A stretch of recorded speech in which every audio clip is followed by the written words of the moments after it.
Okay, man. So, Larissa, Enna, AEK, Enna.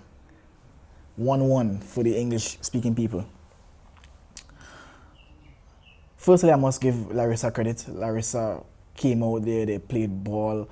I didn't even know that they had Water, the big player for Atlamitos last season. They have him. And I actually touted them to be out of the relegation zone. I don't understand how this Larissa team only had 3 points prior to playing AEK. But yeah, man, this is a good team. This is a good team. This team came out to play football, boy, and he had even plenty of chances where it is they probably should have been in front. The chance that they had with the breakaway where they hit the crossbar. Listen, man, shout out to Larissa. And in reality, they are a part of the big six because they are one of the teams them that actually have a Super League Greece within their repertoire. They, apart from AEK, Olympiaco, Panathinaiko, PAOK, and Aris, Larissa does have a Super League Greece under their name. So you have to pay respect on Larissa's name. But apart from that also, I think the defense was really, really good. They are very strong, and also the press that Larissa possesses as well. Amazing, because AEK wasn't bad today. AEK was playing a lot of good football today. But unfortunately, Larissa was actually pretty good at mitigating AEK. There are some other external factors that I will get into, going into the review, of course. But I must say, kudos to Larissa. Good team. Good team. And so far, within the Super League Greece, I haven't seen any bad teams this season. Crazy as the songs, right? But yeah, man, these guys have been putting in the work. So shout out to them. Now, to get into AEK, of course, AEK, that's a bit unlucky, man. That's a bit unlucky. He had some chances, many chances, I should say, and we were actually playing some amazing football. It was nice to see Kolos Kamis. Wow, that brother is a breath of fresh air, boy. I ain't gonna lie, needs to be starting. Yeah, the little cameo that I saw from him, that brother is skillful as hell. Yeah, that guy, he's good. Also nice to see Jao Mario, new signing as well too. Yeah, it's nice to see them guys playing the football. I saw that Nikolic pretty much started off with Jovic in the cam position, or maybe it was a 4-4-2. I don't know. On the display that was displayed by the Super League Greece on Nova Sports, they pretty much had like Jovic on top and Koita in the cam position, but it looked like Koita was the striker and Jovic was playing the cam position. Jovic was drifting really deep into the midfield and he was stringing out her passes. Jovic is actually pretty skillful.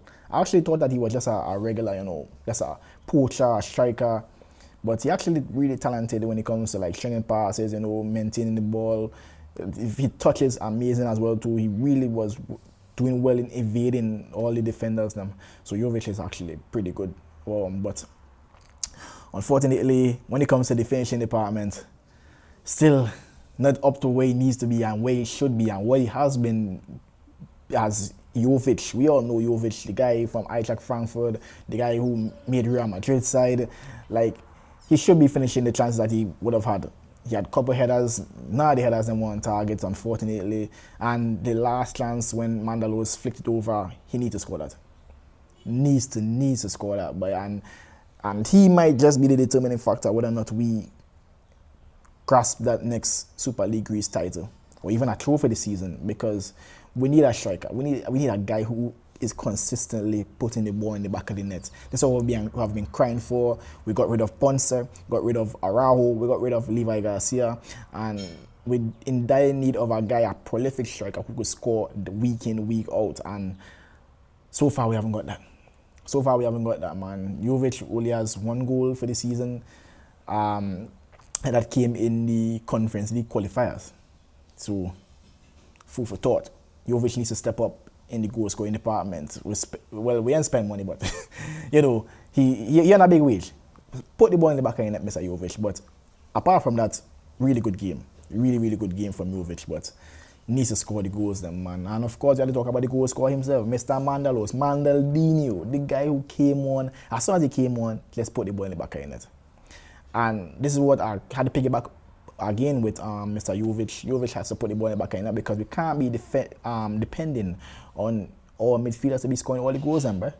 The guys them already have a tough task playing in the midfield. Like Ajax midfield is really fluid. Like them guys have a lot of work to do. Them guys, Pineda had an amazing game today. Marin does his thing as usual. I think the defense was really good. I think I might say one of the man of the match had to be Pios, man. Pios was putting some amazing crosses, boy. Pios had a really good game. And the only person I say that wasn't really up to standard was Nicholas Eliasson. I don't know what happened with Eliasson today. He had a couple of chances, especially one that Jovic slipped him in where he's dead left. I never saw Eliasson as a dead left person, but he controlled the ball to go back on his left foot. When he takes it, roll the ball across and try to finish with his right foot. So, yeah, man. Apart from that, everybody else had a really good game. Rota was good. Mukudi was good, even though he got nipped.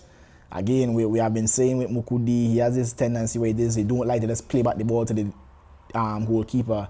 He prefers to try to screen you out and roll you and them kind of stuff there. And a good striker who actually could press will nip you. And he did get nipped later on in the game when Larissa's tails was up because they scored back. Horrendous set piece defending there. The guy was just free in front of Shakosha. That ball should never reach there. It should never reach there. But again, shout out to Wada. Wada has been a big player. I generally didn't know he was at Larissa. So Larissa actually have a really good signing there. But again, Wada himself also had a chance where he could seal the game for Larissa. But yeah, and it's kind of scary. But one thing I have to get into is the referee, man. No, I ain't going as far to say that, the goal that came off of Pineda should have stood. It shouldn't have stood. Like, no matter how it is, how involuntary the handball is, and no matter how close it is to your body, no matter if it hits your hand and you go in the goal, it's not a goal. That's just FIFA laws. You can't get the goal. So I wouldn't go as far to say that. However, the amount of times that the Larissa players were on the ground wasting time, and as they should, they were playing a mental battle against a better team in AEK. They were on the ground way too long, and we only had 4 minutes of extra time. Not only 4 minutes of extra time, they even went down in extra time, and the referee still end the game exactly on the 4 minute mark. I'm like, what? What is going on? And I've been hearing that this Super League Greece, the referees are always be involved, and I don't want to get into them politics there, but come on, man. Don't do us that, man. Not on national television, but yeah, man. I feel as though we were growing in the game, and a couple more chances we could get that ball past the goal line, but unfortunately, we had to leave with a draw. Luckily for us, PAOK did draw against, I forget who they draw against. I don't have on my phone to get. But PAOK drew, and also we have an eternal derby after this fixture here. So maybe a draw could pass, or maybe even Panathinaikos could even beat them. Panathinaikos is still growing into the Super League Greece this season here, despite the 13th or 12th.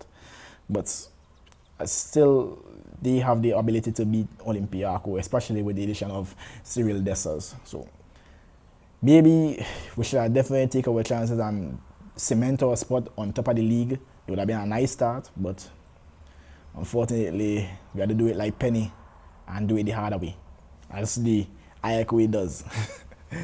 But apart from that, it wasn't a bad performance from AEK, man. I think the game was really entertaining. Larissa came out, they didn't sit back, and I really appreciate Larissa for that. They came out and they actually fought back and they got a result out of it. But for now, if this is your AEK fan, leave your comments in the comment section below. Tell me what you think about the game, and also don't forget to leave a like, share, and subscribe. Press the notification bell so you don't miss any more AEK content from me. And also, I'll give you guys the news whether or not I'm coming to Greece within the next month. by the middle of next month, I'll tell you guys if it is I'm confirmed to come to Greece and watch a game. So stay tuned, make sure and subscribe so you won't miss that big news. Peace out, man. Mono Buckler AEK still. We're still technically on top of the table for now until the Eternal Derby concludes. So, peace out.